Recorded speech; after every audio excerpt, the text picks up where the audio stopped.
Ang ikalawang pagpapatuloy sa pagbabasa sa unang aklat ng hari.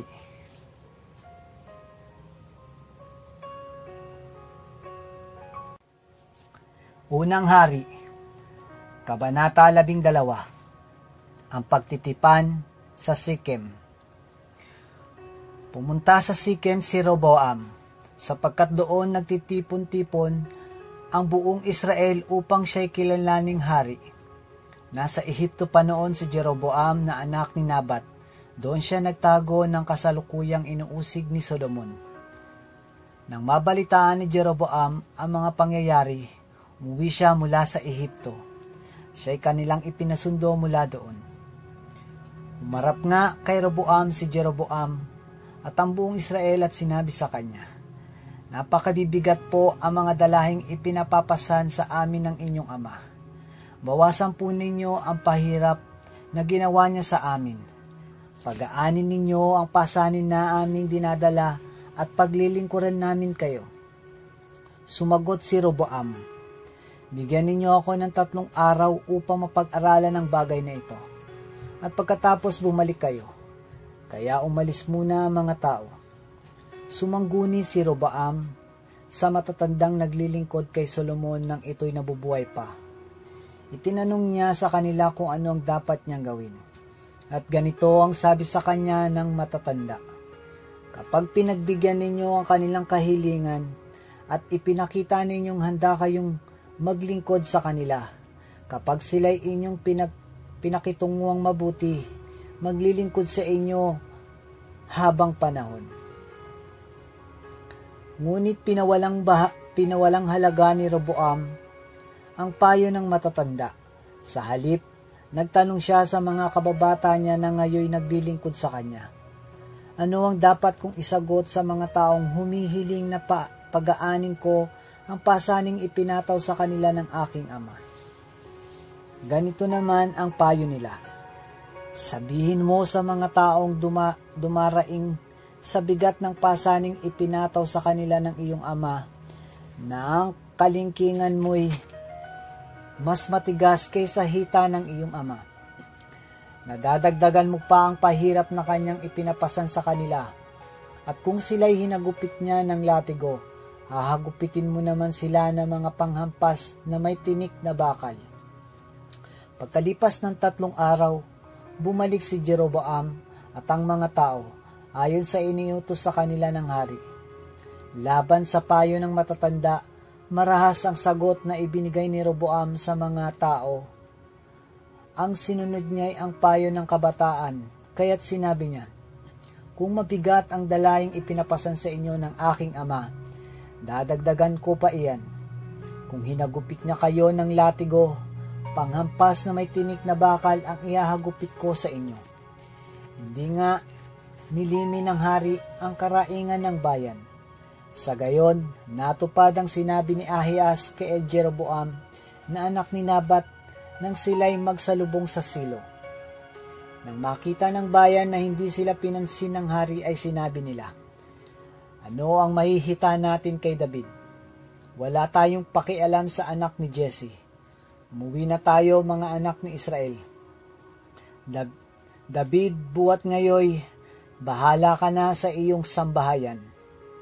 Umuwi na nga sa kanilang tahanan ng 10 lipi ng Israel. Yaon lamang mga nanirahan sa mga lunsod ng Juda ang natira kay Roboam. Pagkatapos, pinapunta niya sa 10 lipi si Adoram, ang tagapangasiwa ng sapilitang paglilingkod bayan. Ngunit ito ay binato nila hanggang mamatay. Kaya't nagmamadaling sumakay si Roboam sa kanyang karway at tumakas patungo sa Jerusalem. Buwat noon hanggang ngayon, humiwalay ang 10 lipi ng Israel sa paghahari ng angkan ni David. Paghiwalay sa pamahalaan. Nang marinig ng matatanda ng Israel na bumalik na si Jeroboam, siya ay ipinatawag nila sa kapulungan ng bayan at ginawang hari ng 10 lipi ng Israel. Ang lipi lamang ni Juda ang nanatili sa angkan ni David. Pagdating ni Roboam sa Jerusalem, tinipon niya ang mga lipi ni Juda at ni Benjamin.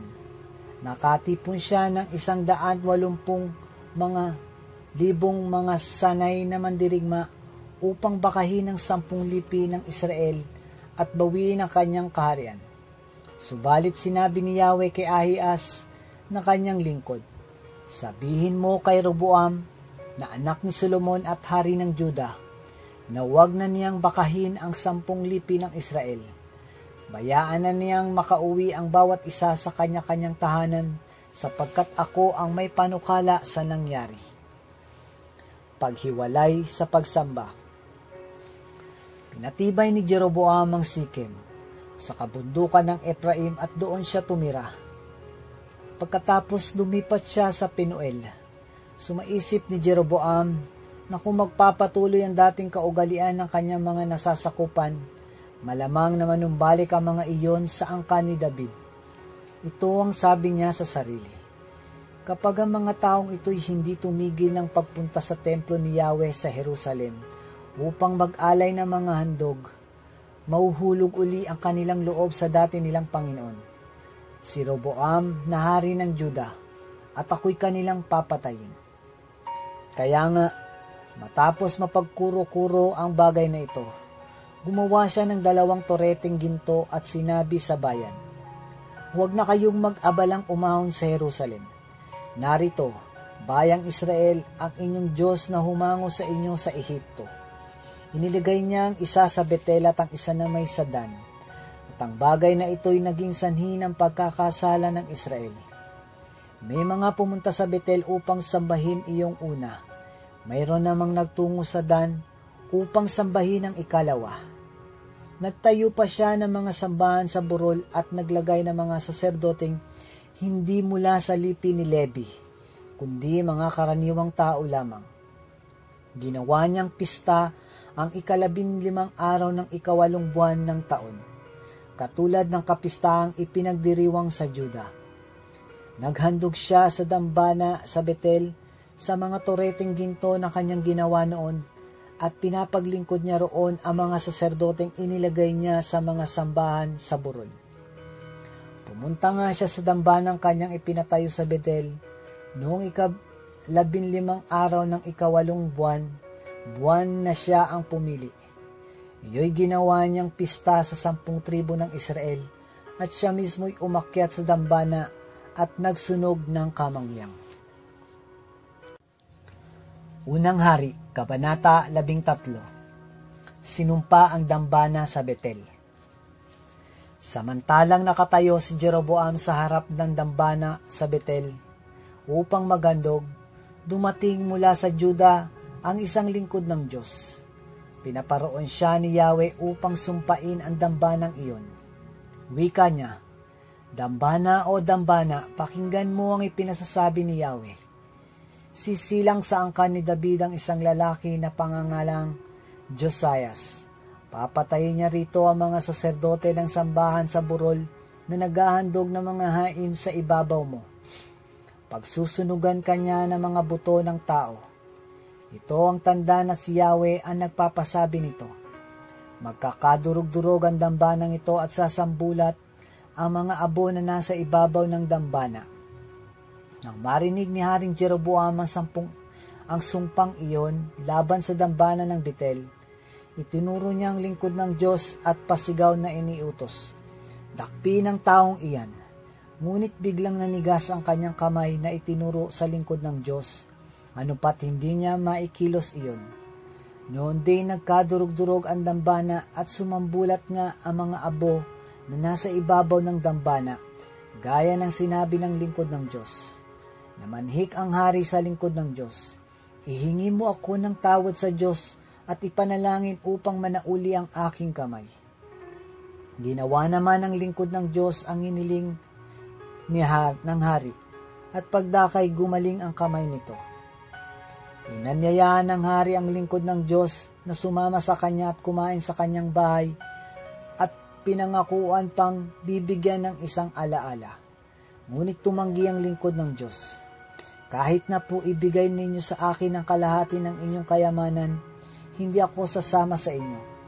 Hindi rin ako kakain ng anuman dito, sapagkat sinabi sa akin ni Yahweh na huwag akong kakain o iinom ng anuman, at pag-uwi ko'y huwag akong magbabalik sa aking dinaanan. Nag-iba nga ng daan ang lingkod ng Diyos at hindi dumaan sa dinaanan niyang patungo sa Betel.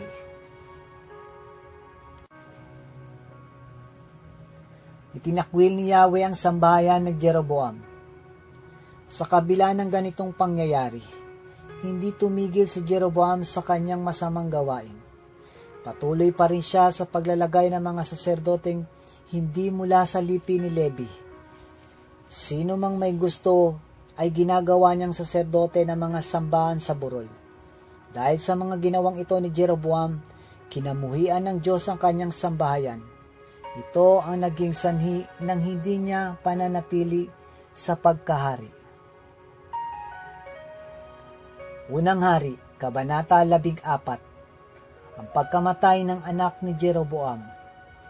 Nang panahong iyon, nagkasakit si Abias na anak ni Jeroboam.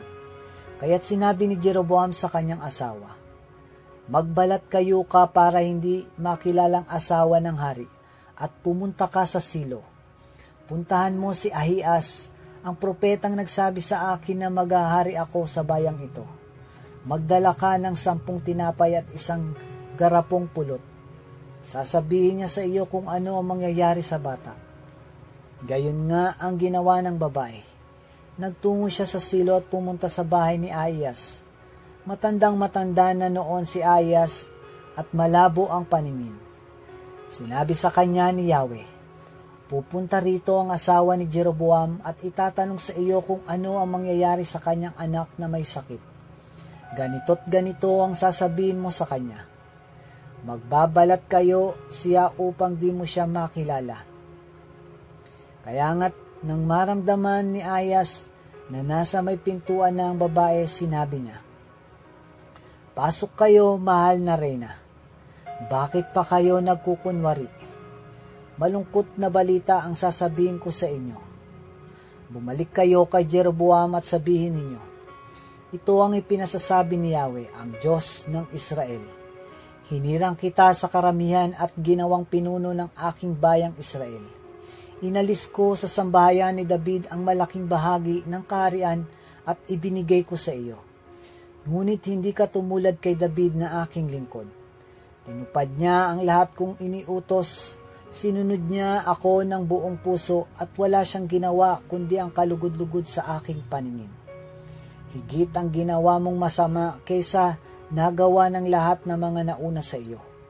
Hinamon mo ako nang magpagawa ka ng sarili mong Diyos-Diyosan, mga larawang yari sa tinunaw na metal. Tumalikod ka sa akin. Dahil dito parurusahan ko ang iyong angkan. Lilipunin ko silang lahat, matanda at bata. Wawalisin ko sa Israel ang buong angkan mo, Jeroboam, gaya ng duming winawalis ng said. Sino man sa kanila ang mamatay sa bayan ay kakanin ng mga aso. Ang mamatay naman sa bukid ay kakanin ng mga uwak. Ito ang sabi ni Yahweh. Ngayon, umuwi na kayo. Sa sandaling sumapit kayo sa inyong bayan, mamamatay ang bata. Tatangisan siya ng buong Israel at ihahatid sa kanyang libingan. Siya lamang sa buong angkan ni Jeroboam ang malilibing, sapagkat siya lamang ang kinalugdan ni Yahweh, ang Diyos ng Israel. Ang Israel ay bibigyan ng Diyos ng ibang hari na siyang magwawakas sa paghahari ng angkan ni Jeroboam. Parurusahan ni Yahweh ang bayang Israel hanggang sa ito'y manginig na parang tambong nasa tubig na pinapaspas ng hangin. Bubuwagin niya ang bayang Israel sa masaganang lupaing ito na ibinigay niya sa kanilang mga ninuno. Mangangalat sila sa mga lupaing nasa kabila ng ilog sapagkat ginalit nila si Yahweh nang gumawa sila ng mga larawan ni Asherah. Pababayaan ni Yahweh ang Israel dahil sa mga kasalanang ginawa ni Jeroboam at sa mga kasalanang ipinagawa nito sa taong bayan. Nagmamadaling umalis ang asawa ni Jeroboam at nagbalik sa Tirsa. Pagtungtong niya sa pintuan ng kanilang bahay, namatay ang batang si Abias. Siya'y inilibing at tinangisan ng buong bayang Israel. tulad ng sinabi ni Yahweh sa pamamagitan ng propeta Ahias. Ang pagkamatay ni Jeroboam. Ang nalalabi sa kasaysayan ni Jeroboam, ang kanyang mga pakikidigma at ang kanyang pamamalakad sa kaharian ay nasusulat sa kasaysayan ng mga hari ng Israel. Naghari siya sa loob ng 22 taon at namahinga sa piling ng kanyang mga ninuno. Hinalinhinan siya ng kanyang anak na si Nadab. Ang paghahari ni Roboam. Naghari naman sa Juda si Roboam na anak ni Solomon, 41 taon ang kanyang gulang nang siya'y lumuklok sa trono. 17 taon siyang naghari sa Jerusalem, sa lungsod na hinirang ni Yahweh sa lahat ng mga lipi ng Israel upang pamalagian ang kanyang pangalan. Ang pangalan ng kanyang ina ay Naama, isang taga-Amon. Hindi naging kalugod-lugod kay Yahweh ang pamumuhay ng mga taga-Juda. Ang mga kasamaang ginawa nila ay higit pa sa ginawa ng kanilang mga ninuno. Nagtayo sila ng mga sambahan, mga haliging bato at mga larawan ni Asherah sa ibabaw ng bawat burol at sa lilim ng bawat mayabong na punong kahoy. Higit sa rito, may mga lalaking mahalay sa mga sambahang nagkalat sa buong lupain. Ano pat ginaya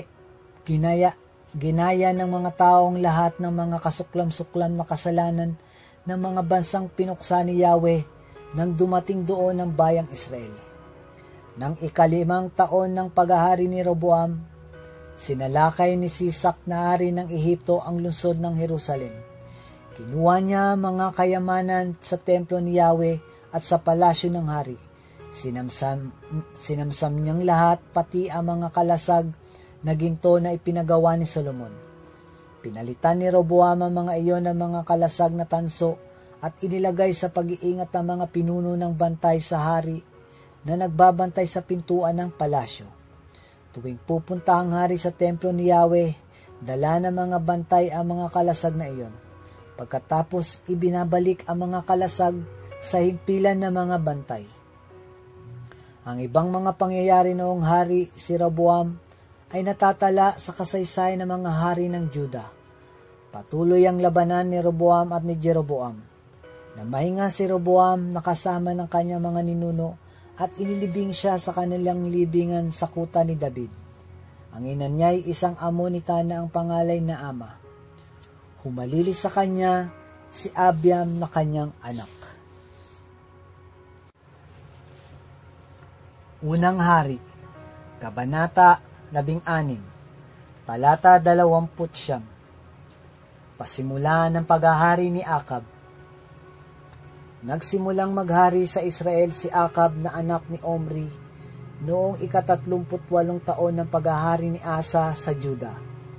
Sa Samaria siya tumira at naghari sa loob ng 22 taon. Higit sa lahat, nang nauna sa kanya ang kasamaang ginawa niya sa paningin ni Yahweh. Hindi pa siya nasiyang ipagpatuloy ang ginawa ni Jeroboam. Pinakasalan pa niya si Jezebel na anak ni Etbaal, hari ng Sidon. At mula noon, naglingkod siya at sumamba kay Baal. Nagpatayo siya ng templo para kay Baal sa Samaria. Nagpagawa siya ng dambana at ipinasok doon. Gumawa siya ng rebulto ni Asherah. Ano pat ang mga pagkakasalang ginawa niya'y higit na di hamak sa ginawa ng mga haring nauna sa kanya. Sa panahon niya, muling itinayo ni Hiel ang mga muog ng Jericho. Ngunit nang ilagay ang pundasyon nito, buhay ng panganay niyang si Abiram ang kanyang ibinuwis. At nang itayo ang pintuan, buhay naman ng kanyang bunsong si Segub ang naging kabayaran. Sa gayon, natupad ang sinabi ni Yahweh sa pamamagitan ni Josue na anak ni Nun.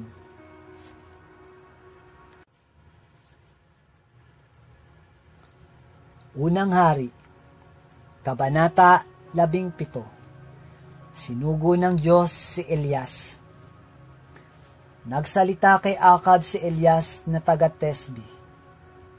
Isinusumpa ko sa ngalan ni Yahweh, ang Diyos ng Israel, na pinaglilingkuran ko, hindi uulan ni hindi man lamang magkakahamog sa mga darating na taon hanggang hindi ko sinasabi. Pagkatapos sinabi ni Yahweh kay Elias, umalis ka rito at magtago ka sa batis ng Karit, sa silangan ng Hordan. Makaiinom ka ng tubig sa batis at may inutusan akong mga uwak na maghahatid sa iyo ng pagkain. Gayon nga ang ginawa niya. Lumakad siya at nanirahan sa may batis ng Karit, sa silangan ng Jordan. Umaga't hapon may mga uwak na nagdadala sa kanya ng pagkain. Sa batis naman siya umiinom. Pinapunta si Elias sa Sarepta. Ngunit dumating ang panahon na natuyo na rin ang batis.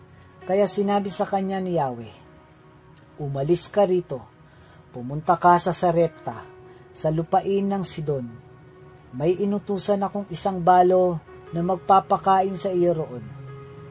Pumunta nga siya roon at nang papasok na siya ng pintuan ng lungsod, nakita niya ang balo na namumulot ng panggatong.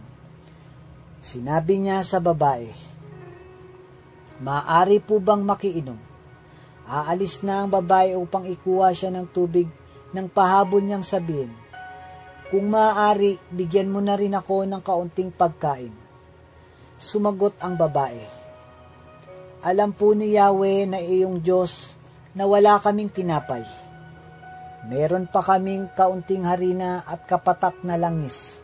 Namumulot nga ako ng maigatong upang lutuin yon at makakain man lamang kami ng anak ko bago kami mamatay. Sinabi sa kanya ni Elias, huwag kang mag-alala. Umayo ka at gawin mo ang iyong sinabi. Ngunit ipagluto mo muna ako ng isang munting tinapay at pagkatapos magluto ka ng para sa inyo. Sapagkat ganito ang sabi ni Yahweh, Diyos ng Israel.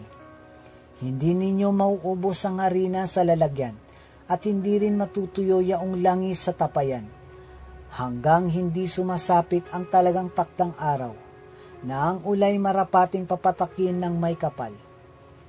Ginawa nga ng babae ang utos ni Elias at sila'y kumain, si Elias at silang mag-ina. At hindi nga naubos ang harina sa lalagyan at hindi natuyo ang langis sa sisidlan, tulad ng pangako ni Yahweh sa pamamagitan ni Elias. Binuhay ni Elias ang anak ng balo. Hindi nagtagal at nagkasakit ang anak ng balo. Lumuba ang sakit ng bata hanggang sa ito'y mamatay. Kaya't sinabi ng babae kay Elias, anong ikinagagalit ninyo sa akin, lingkod ng Diyos? Naparito ba kayo upang ako'y sumbatan sa aking mga kasalanan at patayin ang aking anak? Akin na ang bata, wika ni Elias. At kinuha niya ang bata. Ipinanhik sa itaas sa silid na kanyang tinutuluyan. Inilagay niya ang bata sa kanyang higaan at dumalangin. Yahweh, aking Diyos, ganito po ba ang inyong igaganti sa babaeng nagpatuloy sa akin? Makaitlo niyang hiningahan ng bata kasunod ang ganitong dalangin. Yahweh, aking Diyos, hinihiling ko po na mangyaring ibalik ninyo ang buhay ng batang ito. Dininig ni Yahweh ang dalangin ni Elias at nabuhay ang bata. Inakay siya ni Elias at ibinalik sa kanyang ina. Wika niya, narito ang anak mo, buhay na siya. At ganito ang naitugon ng babae. Ngayon ko napatunayang kayo nga ay lingkod ng Diyos, at pawang katotohanan ang sinabi ninyo sa ngalan ni Yahweh. Unang Hari, Kabanata 18. Si Elias at ang mga propeta ni Baal. Pagkatapos ng mahabang panahon, sinabi ni Yahweh kay Elias, pumunta ka na kay Akab, malapit na ako magpadala ng ulan sa lupaing ito. At nagpunta nga si Elias kay Akab. Noong katindihan ng taggutom sa Samaria, ipinatawag ni Akab si Abdias, ang tagapangasiwa ng palasyo. Si Abdias ay may takot kay Yahweh nang kasalukuyang inuusig ni Jezebel ang mga propeta ni Yahweh. Nailigtas niya ang 100 sa mga ito. Itinago niya ang mga ito sa isang yungib. Tig-50 ang bawat pangkat at binibigyan ng pagkain at inumin. Sinabi ni Akab kay Abdias, "Tayo na. Galugarin natin ang buong lupain at tignan ang bawat ilog at lambak. Baka makakita tayo roon ng sapat na damo upang huwag mamatay sa gutom ang ating mga kabayo, mola at baka." Naghiwalay sila sa paggalugad sa karian. Si Akab sa isang panig at si Abdias naman sa kabila. Sa paglalakbay ni Abdias, nasa lubong niya si Elias, kaya't nagpatira pa siya tang wika, "Kayo nga ba iginagalang kong Elias?" "Ako nga," tugon naman nito. "Pumunta ka sa iyong Panginoong si Akab at sabihin mong narito ako." Tumanggi naman si Abdias, "Ano pong kasalanan ang nagawa ko sa inyo at ako'y ibig ninyong ipapatay kay Akab? Saksi ko si Yahweh na inyong Diyos. Ginagalugad niya ang lahat ng bansa sa paghahanap sa inyo, at pag may nagsabing wala kayo roon, ayaw niyang maniwala hanggang hindi sila nanunumpa na kayo'y talagang hindi nila nakita. At ngayon pinapupunta ninyo ako sa kanya para sabing narito kayo. Ano ngayon ang mangyayari? Sa sandaling ako'y umalis upang sabihin kay Akab na narito kayo, dadalhin naman kayo ng Espiritu ni Yahweh sa lugar na di ko alam. At pag hindi nila kayo nakita, ako ang kanyang papatayin. Maawa kayo sa akin sapagkat ako po naman ay may takot kay Yahweh sa pulsa pagkabata. Hindi po ba ninyo nababalitaan na may 100 propeta ni Yahweh ang aking nailigtas noong sila'y pinag-uusig ni Jezebel? Itinago ko sila sa isang yungib, tig-50 bawat pangkat at dinalan doon ng pagkain at inumin. At ngayon, pinapupunta ninyo ako kay Akab upang sabing narito kayo. Tiyak na papatayin niya ako."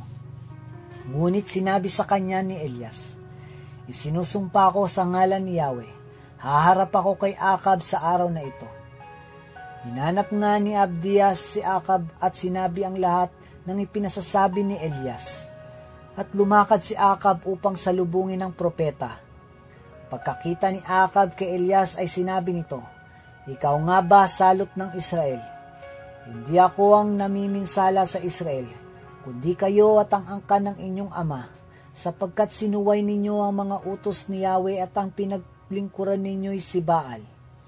Ngunit tipunin ninyo ang buong Israel at ang 450 propeta ni Baal at ang 400 propeta ni Asherah na pinakakain ni Jezabel, at maghaharap kami sa bundok ng Carmelo." Tugon ni Elias. Tinipon nga ni Akab sa bundok ng Carmelo ang buong bayang Israel at ang kanyang mga propeta. Lumapit si Elias at sinabi sa bayan, "Hanggang kailan pa kayo mag-aalinlangan? Kung si Yahweh ang tunay na Diyos, siya ang sundin ninyo, at kung si Baal naman, kay Baal kayo maglingkod." Hindi umimik ang bayan. Muling nagsalita si Elias, "Ako na lamang ang natitira sa mga propeta ni Yahweh, samantala may 450 ang mga propeta ni Baal. Bigyan ninyo kami ng 2 toro. Pumili sila ng isa, katayin at ipatong sa ibabaw ng kahoy na sinalansan, ngunit hindi sisigyan. Ihahanda ko rin ang ikalawa sa ibabaw ng kahoy na sinalansan at hindi ko rin sisigyan. Tawagin ninyo ang inyong Diyos at tatawagin ko naman si Yahweh. Ang tumugon sa pamamagitan ng apoy, iyon ang tunay na Diyos." At sumagot ang bayan, "Sang-ayon kami." Sa gayon, sinabi ni Elias sa mga propeta ni Baal, "Sapagkat kayo ang marami, pumili na kayo ng 1 toro at ihanda na ninyo. Pagkatapos, tawagin ninyo ang inyong Diyos, ngunit huwag kayong magpaparikit ng apoy." Kinuha nga nila ang isa sa mga toro at inihandog.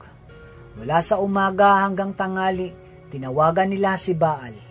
"Baal, Baal, pakinggan mo kami," sigaw nila, samantalang pasayaw-sayaw sa paligid ng dambana. Ngunit walang sumasagot. Nang katanghalian ay nilibak na sila ni Elias.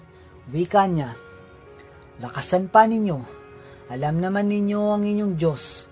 Baka may ginagawa o may pinuntahan, o baka naman natutulog, kaya't kailangang gisingin. Lalo nga nilang inilakas ang kanilang sigaw. Sinugatan ng sarili sa pamamagitan ng sibat at tabak, tulad ng kanilang kinaugalian, hanggang sa sila'y maligo sa dugo. Lumampas ang tanghali at oras na ang paghahandog ng hain, ngunit wala pa ring tugon kahit ano. Nagsalita noon si Elias sa buong bayan. Lumapit-lapit kayo, wika niya. At nagsilapit ang lahat.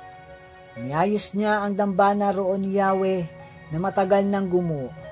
Pumili siya ng 12 bato katumbas ng bilang ng mga lipi ni Jacob na binigyan ni Yahweh ng pangalang Israel. Ang mga bato'y ginawa niyang dambana para kay Yahweh. Pinaligiran niya iyon ng isang kanal na may lamang 2 baldeng tubig. Isinilansan niya ang kahoy, kinatay ang toro at ipinatong sa kahoy. Pagkatapos nag-utos siya, kumuha kayo ng 4 na bangang tubig at ibuhos sa handog at sa kahoy. Gayon nga ang ginawa nila. Busan pa ninyo, sabi ni Elias, at binusan nila minsan pa. Utos ni Elias. Makiitlo nga nilang binusan ang handog hanggang sa umagos ang tubig sa paligid ng dambana at umapaw sa kanal. Nang 3 na ng hapon, na siyang oras ng paghahandog, tumayo si Elias sa harap ng dambana at nanalangin. Yahweh, Diyos ni na Abraham, Isaac at Jacob, patunayan po ninyo ngayon na talagang kayo ang Diyos ng Israel, at ako ay inyong lingkod, at ginawa ko ang lahat ng ito pagkat ito ang inyong utos. Dinggin ninyo ako, Yahweh, upang matalastas ng bayang ito na kayo lamang ang Diyos at sila'y inyong pinagbabalik loob. Noon din nagpababa ng apoy si Yahweh at tinupok ang handog. Ang kahoy at ang mga bato at lupa sa paligid, pati ang tubig sa kanal ay natuyo. Pagkakita sa nangyari, nagpatira pa ang buong bayan at sumigaw. Si Yahweh ang Diyos, si Yahweh lamang ang Diyos. Iniutos ni Elias, dakpin ninyo ang mga propeta ni Baal, huwag bayaang may makatakas kahit isa. Dinakip nga sila ng mga tao at dinala ni Elias sa batis ng Sison at pinagpapapatay. Sinabi ni Elias kay Akab, lumakad ka na, maaari ka nang kumain at uminom. Naririnig ko na ang lagunos ng ulan. Samantalang si Akab ay kumakain at uminom, umakyat si Elias sa tuluktok ng Karmelo, sumubsob sa lupa. Sinabi niya sa kanyang utusan, tumaas ka pa ng kaunti at tumanaw ka sa dagat. Umakyat nga ang utusan at tumanaw sa dagat. Wala po akong makitang anuman, wika ng utusan. Ulitin mong makapito, utos ni Elias. Sa 7 pagtanaw, napasigaw ang utusan. May nakikita po akong gapalad na ulap na pumapailang mula sa dagat. Madali ka, sabi ni Elias. Sabihin mo kay Akab na singkawan ng karwahe at lumusong ka agad. Baka siya'y hindi makaalis dahil sa ulan. Kapag dakay, nagdilim ang langit sa kapal ng ulap at biglang bumuhos ang malakas na ulan. Sumakay si Akab sa karwahe at nagmamadaling nagtungo sa Jezreel. Kinasihan si Elias ng kapangyarihan ni Yahweh. Inililis niya ang damit at tumakbo sa unahan ng karwahe ng hari hanggang sa pagpasok sa Jezreel. Unang Hari, Kabanata 11. Nagpunta si Elias sa Horeb. Nagngit-ngit sa galit si Reyna Jezebel nang isalaysay sa kanya ni Akab ang ginawa ni Elias, pati ang pagkamatay ng mga propeta ni Baal. Kaya't nagpadala siya ng isang sugo upang sabihin kay Elias, ito rin at higit pa rito ang iparusa sa akin ng mga Diyos, kapag bukas ng ganitong oras ay hindi kita napatay tulad ng ginawa mo sa kanila. Natakot si Elias kaya't umalis siya at nagpunta sa Beersheba, sa lupain ng Juda. Iniwan niya roon ang kanyang utusan at mag-isang pumunta sa ilang. Pagkatapos na maghapong paglalakad, ay naupo siya sa lilim ng isang puno ng retama at nanalangin ng ganito, Yahweh, kunin na po ninyo ako, Ako po'y hirap na. Nais ko na pong mamatay. Pagkatapos nahiga siya at nakatulog. Ngunit dumating ang isang anghel. Kinalibit siya at ang sabi, "Gising na at kumain ka." Nang siya'y lumingon, nakita niya sa may ulunan ng isang tinapay na niluto sa ibabaw ng mainit na bato at tubig sa isang sisidlan. Kumain nga siya at uminom. Pagkatapos ay nahiga uli. Ngunit bumalik ang anghel ni Yahweh. Kinalibit siya uli at sinabi, "Bumangon ka at kumain. Napakahaba pa ang lalakarin mo." Kumain nga siya uli at uminom at siya'y lumakas. Sa tulong ng pagkain iyon, naglakbay siyang 40 araw at 40 gabi hanggang sa Horeb, ang bundok ng Diyos. Kinausap ni Yahweh si Elias. Pumasok siya sa isang yungib at doon nagpalipas ng gabi. Walang ano-ano'y nagsalita sa kanya si Yahweh. "Bakit ka narito, Elias?" Sumagot si Elias, "Dahil po sa aking pagmamalasakit para sa inyo, Yahweh, Diyos ng mga hukbo, tinalikdan po ng bayang Israel ang inyong tipan. Winasak nila ang inyong mga dambana at pinatay ang inyong mga propeta. Ako na po lamang ang natitira at pinaghahanap nila ako upang patayin din." Ganito ang sagot sa kanya, "Lumabas ka at tumayo sa ibabaw ng bundok sa harapan ko." Pagkasabi nito'y dumaan si Yahweh at umihip ang napakalakas na hangin. Sumabog ang bundok at nagkadurog-durog ang mga bato sa lakas ng hangin, ngunit wala sa hangin si Yahweh. Nang tumigil ang hangin ay lumindol, ngunit wala sa lindol si Yahweh. Pagkalipas ng lindol ay kumidlat, ngunit wala rin sa kidlat si Yahweh. Pagkalipas ng kidlat, narinig niya ang isang banayad na tinig. Lumabas si Elias, tinakpan ng balabal ang kanyang muka at naghintay sa bunganga ng yungib. Narinig niya ang isang tinig na nagsabi, "Elias, bakit ka naririto?" Sumagot siya, "Dahil po sa aking malaking pagmamalasakit para sa inyo, Yahweh, Diyos ng mga hukbo. Tinalikdan ng bayang Israel ang inyong tipan, winasak ang inyong dambana, pinagpapapatay ang inyong mga propeta. Ako na lamang ang natitira at hinahanap nila ako upang patayin." Sinabi sa kanya ni Yahweh, "Bumalik ka sa iyong dinaanan, sa ilang na patungong Damasco. Pagdating mo ng lungsod, pahiram mo ng langis si Jasael bilang hari ng Syria, at si Jehu na anak ni Namsi bilang hari ng Israel. Pahiran mo rin ng langis si Eliseo na anak ni Sapat na taga Abel Mehola bilang propetang hahalili sa iyo. Ang makaligtas sa tabak ni Jasael ay papatayin ni Jehu. Ang makaligtas naman sa tabak ni Jehu ay papatayin ni Eliseo. Ngunit 7,000 tao sa Israel ang ililigtas ko, ang mga hindi nanikluhod kay Baal at hindi sumamba sa kanya." Ang pagtawag kay Eliseo. Umalis si Elias at natagpuan niya si Eliseo na nag-aararo. 12 pares ng toro ang ginagamit niya at kaagapay siya ng huling pares. Pagdaan ni Elias sa tapat ni Eliseo, isinuklob niya rito ang kanyang balabal. Pagdakay iniwan ni Eliseo ang mga toro, humabol kay Elias at nakiusap, "Magpapaalam po muna ako sa aking ama't ina at pagkatapos ay sasama na ako sa inyo." Sumagot naman si Elias, "Sige, umuwi ka muna." Umuwi nga si Eliseo. Nagpatay siya ng isang pares na toro at iniluto. Ginamit niyang panggatong ang mga pamatok at mga araro. Ipinakain niya ito sa mga tao at sumunod kay Elias at naging katulong nito.